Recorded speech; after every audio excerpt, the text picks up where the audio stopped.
Eh bien salut tout le monde, c'est Flo, j'espère que vous avez la forme et surtout je vous souhaite le meilleur pour cette nouvelle année 2019. Et justement dans cette vidéo on va parler de ce qui va arriver niveau hardware 2019, je pense que ça va vraiment être une super année niveau hardware. Donc comme vous voyez derrière j'ai récupéré mon ancien PC, j'ai refait mon ancienne configuration, mais je vous expliquerai plutôt en fin de vidéo pourquoi, parce que c'est pas le sujet de la vidéo mais vous allez voir c'est quand même marrant pourquoi je l'ai installé et pourquoi j'ai plus mon mini PC actuellement. Alors au niveau carte graphique, ce qui va arriver prochainement, une très bonne carte graphique, ça va être la RTX 2060. Je dis très bonne par rapport à ce qui a filtré. Elle devrait être annoncée au CES de Las Vegas le 7 janvier prochain, donc qui arrive vraiment très prochainement, pour une disponibilité vers le 15 janvier normalement. Alors plusieurs versions ont filtré de cette RTX 2060, donc avec plusieurs capacités et types de mémoire, moi je trouve ça bizarre. La RTX 2060, je pense qu'ils auraient dû la garder uniquement en version 6Go pour pas trop mélanger, pour pas trop confondre les gammes. Autrement, niveau puissance, elle devrait être très proche d'une GTX 1070 Ti. Le prix environ 349$, donc pour nous ce sera presque 400€ je pense.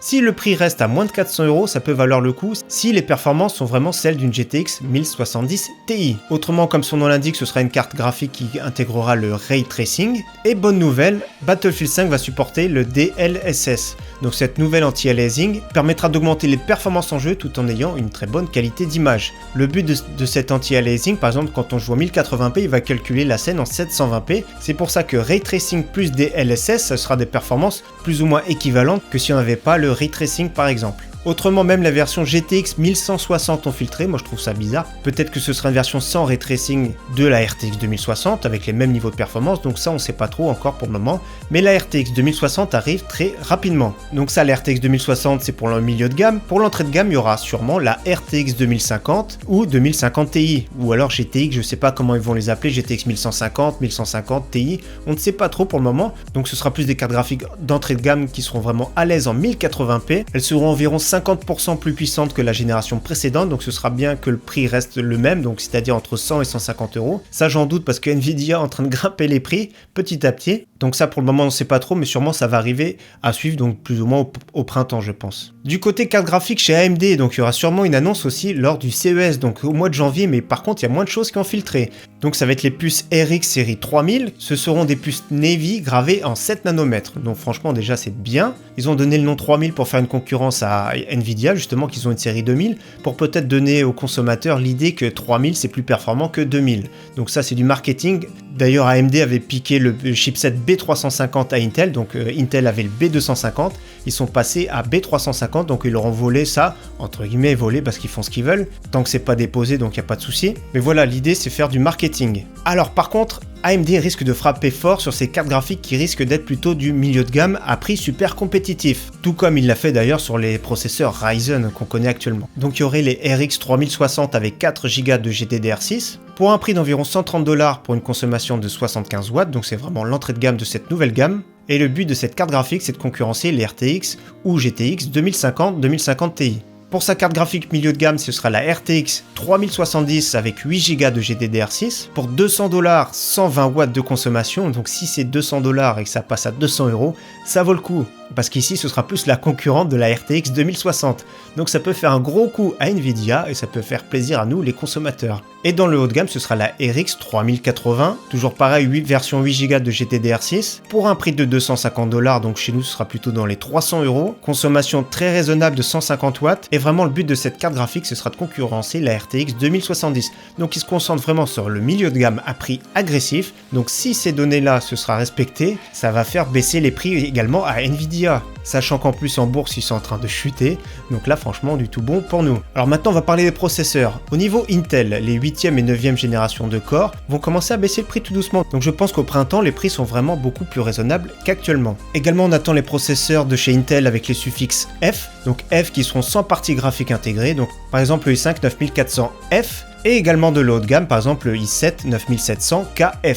Et ce serait bien également que rapidement arrive un Core i3 9100, ce serait vraiment très bien dans l'entrée de gamme, à prix vraiment raisonnable, c'est-à-dire 100-120€. Et par contre pour les chipsets d'entrée de gamme, j'ai pas encore vu de nouvelles, par exemple le B460, qui succéderait au B360, donc ça j'ai pas vu encore de news actuellement, mais je pense que ça devrait arriver prochainement pour avoir des cartes mères vraiment plus accessibles, et pour proposer justement une alternative au Ryzen qui commence à être de plus en plus agressif au niveau prix et au niveau performance. Donc chez Intel, je pense qu'à la rentrée va sortir la 10e génération de Core qui devrait être gravée cette fois-ci en 10 nanomètres, donc pour une fois, réduction de la gravure, augmentation des fréquences, des performances, une architecture qui sera complètement revue en profondeur pour améliorer la performance, qui s'appellera Sunny Cove. Donc vraiment, ce sera une grosse mise à jour, c'est fini les petites évolutions petit à petit.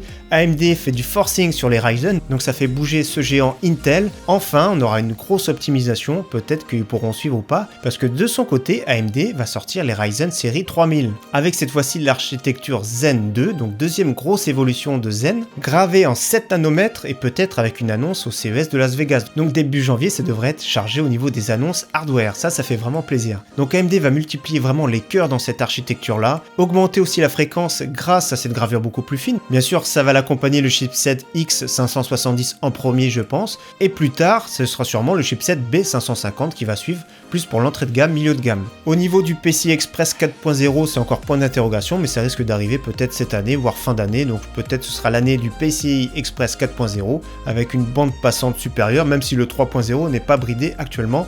Au niveau mémoire, je sais pas si la DDR5 sortira cette année, mais dans tous les cas, si elle sort en fin d'année, ça vaudra pas le coup de foncer dessus, parce que les performances au début seront pas supérieures, les plateformes seront chères, et en plus de ça, la mémoire sera vraiment beaucoup trop chère. Donc la DDR5 sera plutôt 2020-2021. Et justement, en parlant de mémoire, pour finir, la DDR4 continuera à baisser, ça fait plaisir, parce que les SSD sont de moins en moins chers, ils sont d'ailleurs montés beaucoup trop haut, donc là ça fait plaisir, les petites baisses, plus de performance, plus de concurrence surtout, donc les prix vont sûrement baisser.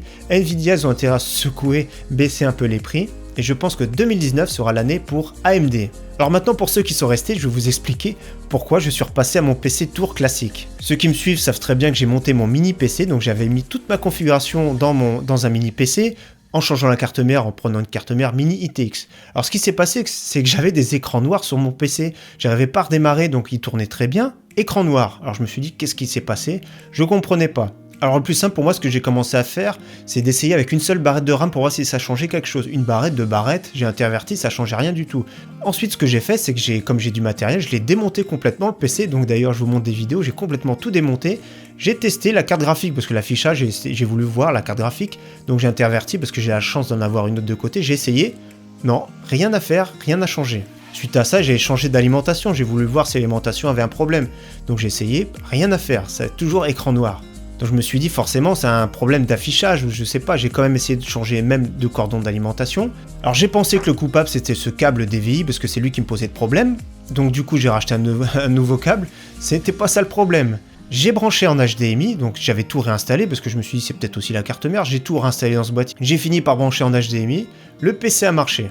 Donc je me suis rendu compte que j'ai tout démonté pour rien, le seul problème c'était le port DVI qui était dans mon écran qui est usé, donc le signal ne passe plus, voilà le gros problème, j'ai tout démonté, j'avais tout remis dedans, et là pour le moment j'ai la flemme de tout remonter dans mon mini PC, mais je remonterai tout dedans pour d'ailleurs installer peut-être un water cooling prochainement, pour faire l'expérience, voir si le refroidissement dans un mini PC vaut le coup ou pas. Donc encore une fois, une très bonne année 2019 à tous, j'espère vous voir très prochainement pour de nouvelles vidéos, en tout cas merci à tous, ciao bye.